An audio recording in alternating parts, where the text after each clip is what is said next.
예, 안녕하십니까. 여러분들의 백만장자입니다. 사랑합니다, 여러분. 오늘 장 좋습니다. 분위기 좋습니다, 오늘 여러분. 자, 오늘 여러분들에게 애플페이가 이제 상륙을 했죠. 애플페이가 상륙을 했는데, 이제 스마트폰으로 결제하는 걸 말씀드리는 겁니다. 애플폰으로 결제를 할 수 있는 시스템이 됐는데, 아마 이 부분에 대해서, 애플페이가 상륙을 하면, 삼성 스마트폰이 지금 점유율이 한 80%가 되는데 우리나라에서 이거 어떻게 되는, 이것도 애플이 완전 더 점령하는 거 아니야? 이 부분에 대해서 이제 걱정을 하시는 분들이 많이 있으시고 궁금했던 사항인 부분인데요. 자, 이 소식에 대해서 앞으로 어떻게 전개될지에 대해서 여러분들에게 좋은 소식이 있어서 하나하나 알려드리도록 하겠습니다. 자, 그 전에 여러분, 자, 요거는 제가 일봉입니다, 여러분. 일봉. 제가 이제 누누이 이 밑으로 선 쭉 그었던 데가 이제 여러분 이제 하도 많이 들어서 아시겠죠? 역 헤드 앤 숄더. 자, 선 그었던 부분은 저는 지지를 받고 이 화살표 방향처럼 이렇게 쭉 갈 겁니다. 이렇게 여러분께 말씀을 드렸는데,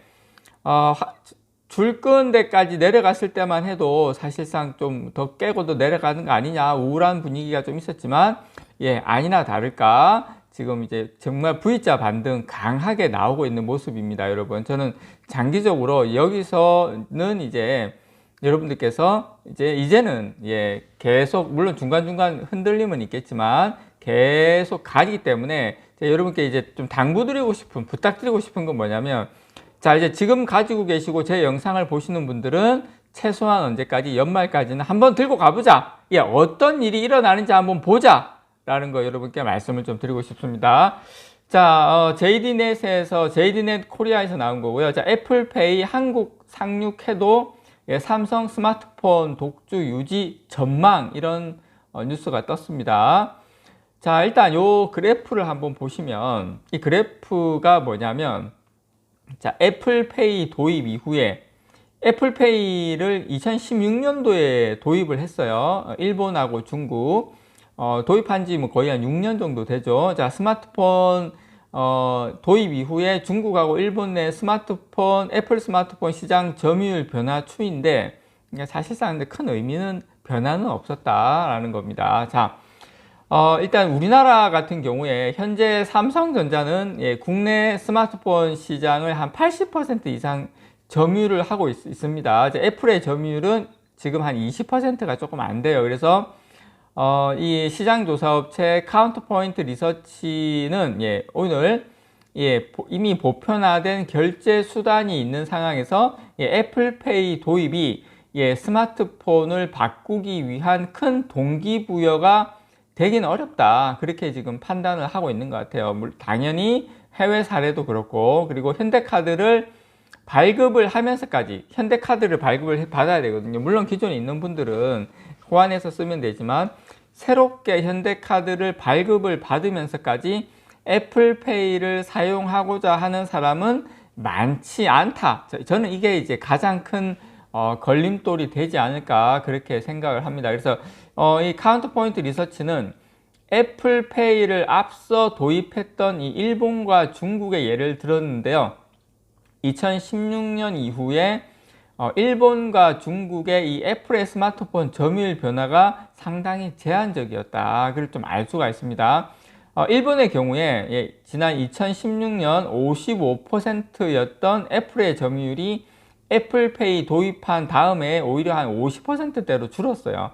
중국도 한 11% 정도였던 애플의 점유율이 애플페이 도입 이후에도 별 차이가 없습니다. 그래서 중국 쪽에서 애플 같은 경우에 작년에는 이제 오히려 점유율이 좀 늘어나는 추세, 이렇게 지금 많이 늘어난다. 참고로 여러분, 중국 같은 경우에는 이 QR코드라고 있어요. QR코드. 그래서 QR코드를 이용해서 이 간편한 결제, 그리고 뭐 송금까지 가능하죠. 알리페이, 그다음에 위챗페이 이렇게 해가지고, 이런 것들이 좀 워낙 보편화되어 있어서 점유율이 이 애플페이 도입 시기부터 상당히, 그 전에 상당히 높았기 때문에 좀 그렇게 큰 변화는 없고요. 그리고 유니온페이, 을련카드, 이렇게 애플페이에 호환된다는 점이 이런 그 애플페이 이용자들을 상당히 제한하고 있다, 이렇게 말씀을 좀 드리고 싶고, 자, 그다음 일본 같은 경우에는 참, 일본은 참 재미난 나라예요. 중국하고 일본하고 가장 큰 이제 극명하게 갈리는데, 우리나라도 마찬가지지만, 저는 일본이 가장 먼저 뭐 메이지 유신이든 해가지고 가장 먼저 근대화에 이렇게 발을 디뎠는데, 최근 들어서는 가장 아시아 국가 중에서 좀 퇴보하는 모습이다. 일본 같은 경우 여러분, 결제할 때 여전히 아직까지 이 오프라인 현금 결제 비중이 한 80%가 됩니다. 지금 우리나라는 뭐 대부분 카드나 뭐 여러 가지 이렇게 하는데, 인터넷 송금이나 이렇게 하는데, 일본은 아직까지 현금 결제예요.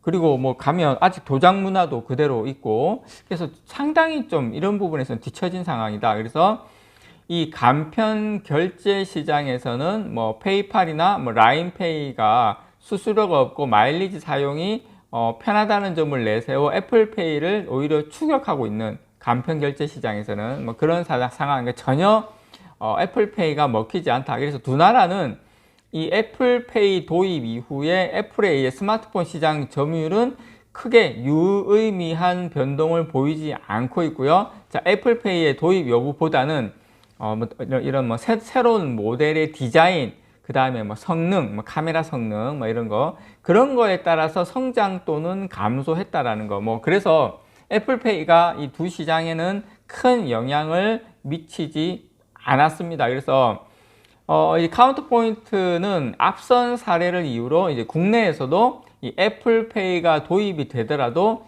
이미 보편화된 이 삼성페이를 넘기 어려울 것으로 관측을 하고 있습니다. 그래서 어떤 주요 프랜차이즈를 제외하면, 주요 프랜차이즈 같은 경우에는 뭐 젊은 분들도 많이 이용하니까 어쨌든 그런 쪽을 제외한다면 이 NFC 단말기 보급률이 빠르게 증가하지 않을 것이고, 또 현대카드 1년 독점 계약으로 인해서 사용 가능 카드 이 종류 제한이 발목을 잡을 것이기 때문에 실질적으로 애플페이가 한국의 어떤 결제 수단으로 이렇게 뭐 이렇게 삼성전자 스마트폰을 위협할 정도는 될 가능성이 상당히 약하다. 그리고 애플페이가 도입된 초반 이 시장에 많은 관심이 쏠릴 수는 있겠지만, 실제로 애플페이로 인해서 뭐 기기를 변경하는 사람은 상당히 적을 것으로 보인다. 저도 개인적으로 이 분석이 맞다고 봅니다. 이미